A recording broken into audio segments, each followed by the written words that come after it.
Welcome you all. இன்னைக்கு நம்ம பார்க்க போகிறது கடலை பற்றி தான். கடலோட அடிமட்டத்தில் எப்படி இருக்கும் அப்படிங்கிறது தான். அங்கே கடலோட அடிமட்டத்தை பொறுத்தவரைக்கும் அங்கே ஹை டெம்பரேச்சரில் இருக்கும் அப்படின்றது தான் உண்மை.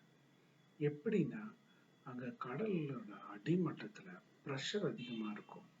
யூஸ்வலாக மேலே சர்ஃபேஸில் இருக்க ஒரு ப்ரெஷர் ஆழம் அதிகரிக்கிறது, கீழே போக போக ப்ரெஷர் அதிகமாகிட்டே போகும். அடிமட்டத்தில் போகும்போது ஹெவி ப்ரெஷரில் இருக்கும்.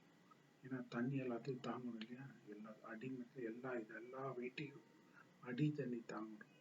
ஸோ அப்போ அங்கே ஹை ப்ரெஷர் இருக்கும். அந்த ஹை ப்ரெஷரில் என்ன ஆகுனா ஹை டெம்பரேச்சர் மெயின்டைன் ஆகும். ஏன் ஹை டெம்பரேச்சர் மெயின்டைன் ஆகுதுன்னா pressure is directly proportional to temperature. So அங்கே ப்ரெஷர் ரைஸ் ஆகும்போது எவ்வளோ ப்ரெஷர் ரைஸ் ஆகுதோ அது ஈக்குவலண்ட் ஆன அளவுக்கு டெம்பரேச்சர் அங்கே ரைஸ் ஆகிடும். சரிங்களா? ஸோ அதனால் அங்கே வெரி ஹை டெம்பரேச்சராக இருக்கும். இன்னொன்று என்னென்னா அந்த அடிமட்டத்தில் ரொம்ப டார்க்காக இருக்கும். ஆழ்கடல்லாம் போனால் சொல்கிறேன், இது கூட ஆழ்கடல் தான் எல்லாமே.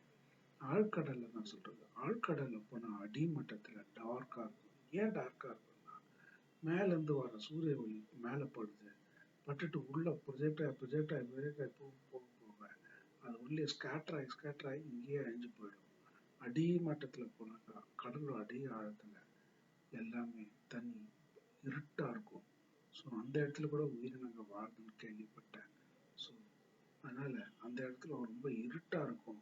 அதே சமயத்தில் அங்கே ரொம்ப டெம்பரேச்சர் அதிகமாக இருக்கும் அப்படிங்கிறது தான். நன்றி.